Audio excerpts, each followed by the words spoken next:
On this Friday night, Canada's economy on a roller coaster ride.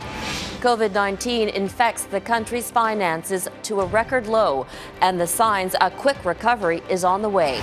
The new Conservative leader on the possibility of an election. The Liberals are rattling the sword, and they're playing some games. Our Global News exclusive with Erin O'Toole.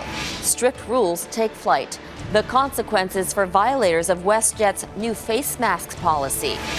And sewage brewage. This was exciting for us. The Canadian company crafting up sustainable beer. What?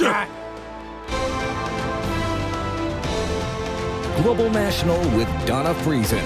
Reporting tonight, Robin Gill. Good evening and thank you for joining us. The economic impact of the pandemic has hit a staggering benchmark. Canada's economy suffered its biggest drop on record. The gross domestic product shrank 38.7% in the second quarter as the economy slowed to a crawl.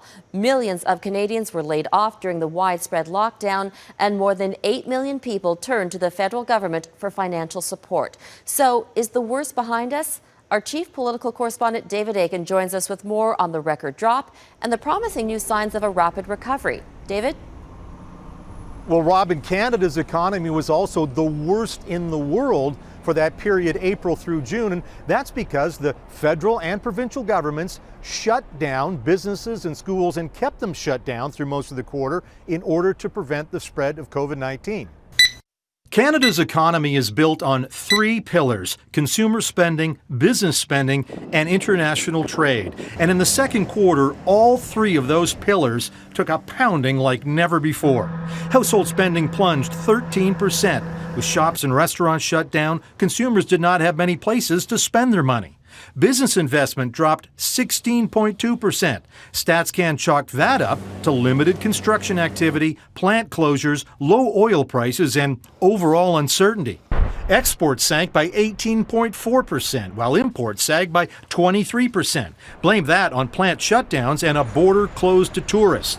But there was a glimmer of good data that could help spur a rapid, record-setting recovery. The amount of disposable income consumers had actually rose 10.8% in the quarter. That's a result of massive government support programs like the CERB that appears to have offset job losses. But that came with a cost. The federal government said Friday that the deficit skyrocketed in the quarter to $120 billion versus just $85 million for the same period last year.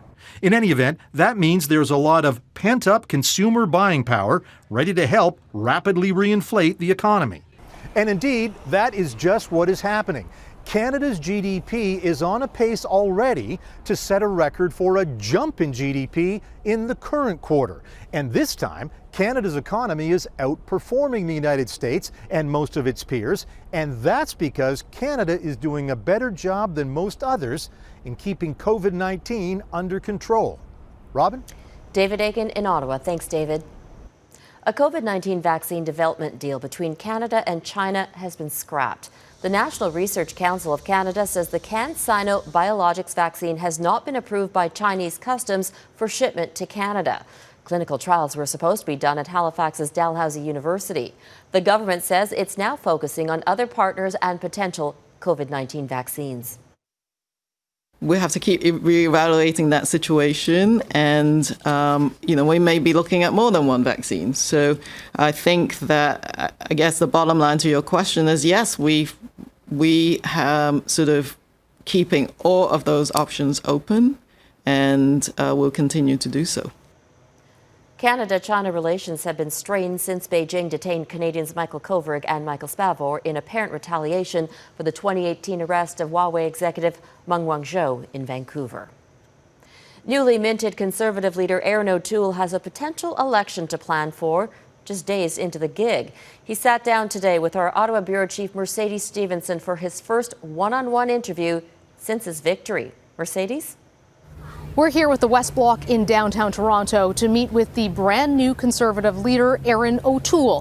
He's only been in the job for a week, but he already is working on winning over voters from areas like this, the 416 downtown Toronto and the Greater Toronto area. As he approached for our interview, it was interesting to see he was stopped by a significant number of people who knew who he was and wanted to say something. A lot of those Canadians wondering if there will be an election, and we wondered what he's going to do to win over voters who the Conservatives couldn't convince to come on board in the last election. This is what he said. It's time for a lot of Canadians to take another look at the Conservative Party, including many voters in the GTA, here in the 416, more women, more new Canadians. We actually have a very diverse, talented and passionate caucus. We're going to be growing that. And we want to fight for the interests of Canadians, particularly after the pandemic. Small businesses, startups here in Toronto are having trouble, and they're going to see a Conservative Party really putting forward a plan for the future with a new generation of leadership who is focused on the well-being of the country and not images and selfies as we've seen with Mr. Trudeau. While Mr. O'Toole says that the Conservatives are ready for an election, it's clear that he's not spoiling for one. He would not commit to bringing the government down or trying to, saying that he has greater priorities at this time.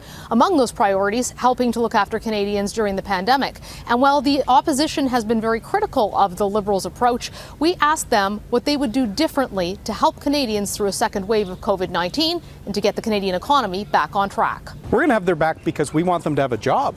In fact, the Liberals have no plan after the CERB. We were putting out plans for emergency assistance in EI in February, long before the government even acted to reduce the risks from the coronavirus. So we're going to make sure the economy is growing again, that capital comes to Canada, that there's jobs and investment. And you're going to see a series of policies rolled out that I'm very excited about, because I was in the private sector here in Toronto for 10 years. After my military time, but before politics. As I said, I'm not a celebrity. I'm here to fight for Canadian interests and Canadian families. We'll have more of that exclusive interview with Erin O'Toole on how he'll manage party unity, introducing himself to Canadians, and the tone in politics nowadays. That'll air on Sunday morning. For the West Block, I'm Mercedes Stephenson in Toronto. In the U.S., more details are emerging about the police shooting of Jacob Blake. The Department of Justice says 2 officers deployed tasers in failed attempts to stop Blake on Sunday. Officer Rustin Shesky then shot him in the back multiple times as Blake opened his car door. Shesky is the only officer who deployed a firearm. All 3 officers have been put on administrative leave. Blake is now paralyzed from the waist down. He was initially handcuffed to his hospital bed.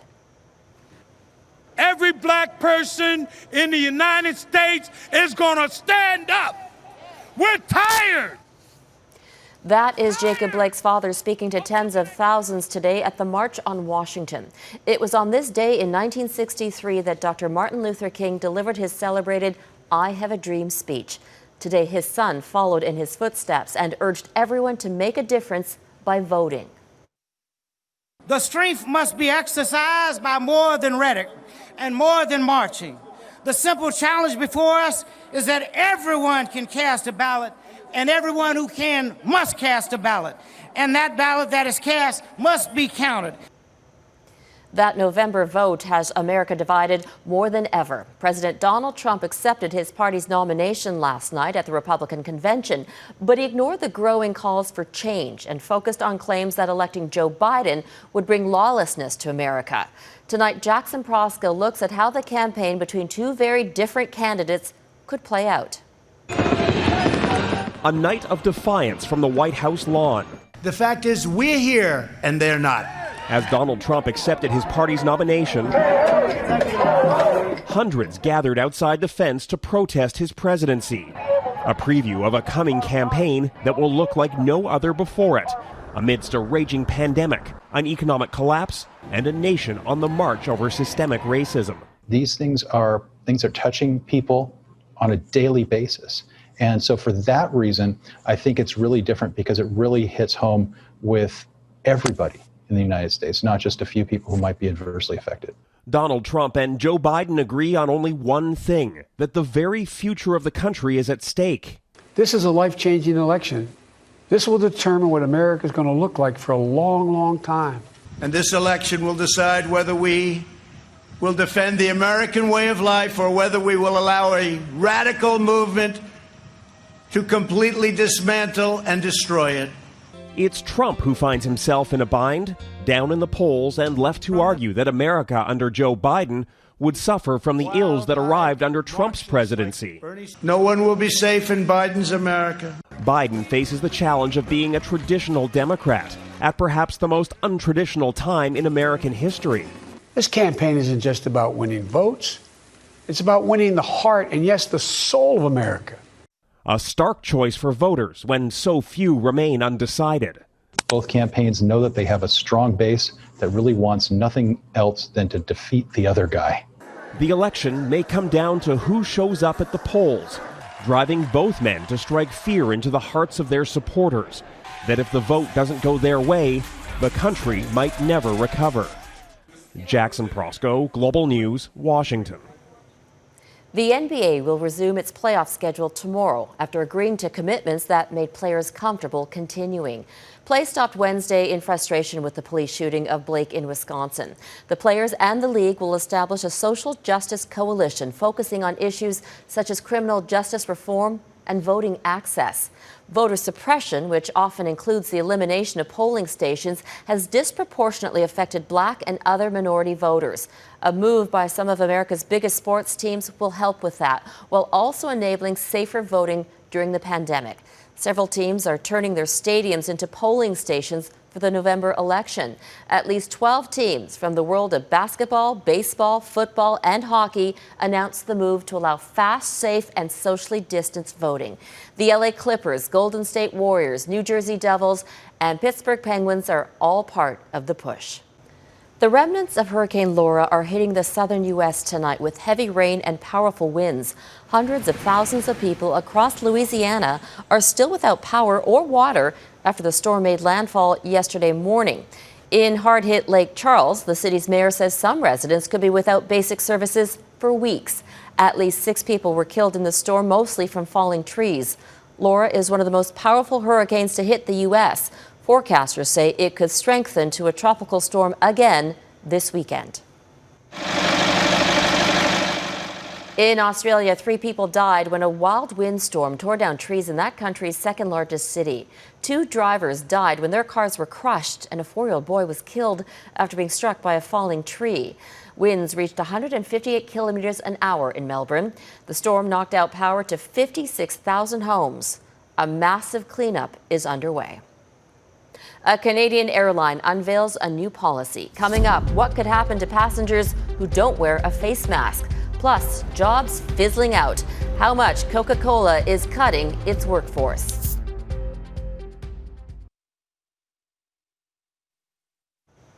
The WestJet Group has announced a strict new policy to help ensure passengers wear masks on its flights. Starting September 1st, anyone over the age of 2 who refuses to wear a mask could be denied boarding and banned from flying with WestJet for up to 1 year. And while on board, anyone who isn't wearing one will be asked to put one on. If that doesn't work, then they'll be given a warning. If they still don't comply, passengers will be placed on a no-fly list.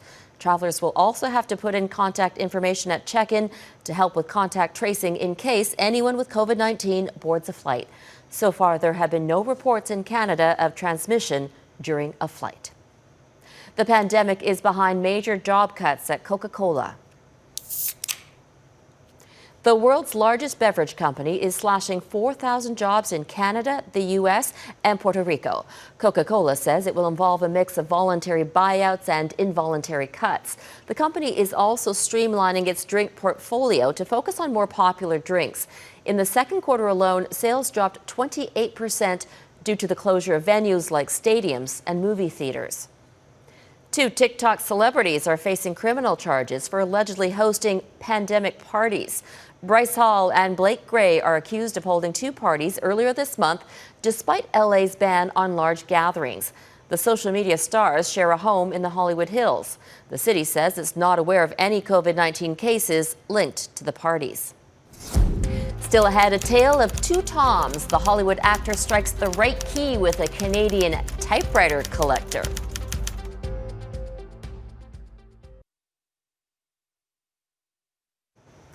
Now to the sudden resignation of Japan's longest-serving prime minister. In an address to the nation, Shinzo Abe says he's stepping down for health reasons. Abe suffers from an inflammatory bowel disease called ulcerative colitis. He says the illness has gotten worse recently and that he doesn't want his condition getting in the way of decision-making. The 65-year-old was first elected as prime minister in 2012 and today apologized for failing to complete his term in office. ATM-style drug dispensers are being installed in 5 locations across Canada to help address the opioid crisis. The machines provide safe, doctor-prescribed medication to users by scanning their palm. The technology is an extension of a pilot project that began in the center of the epidemic, Vancouver's downtown east side. Jesse Thomas reports.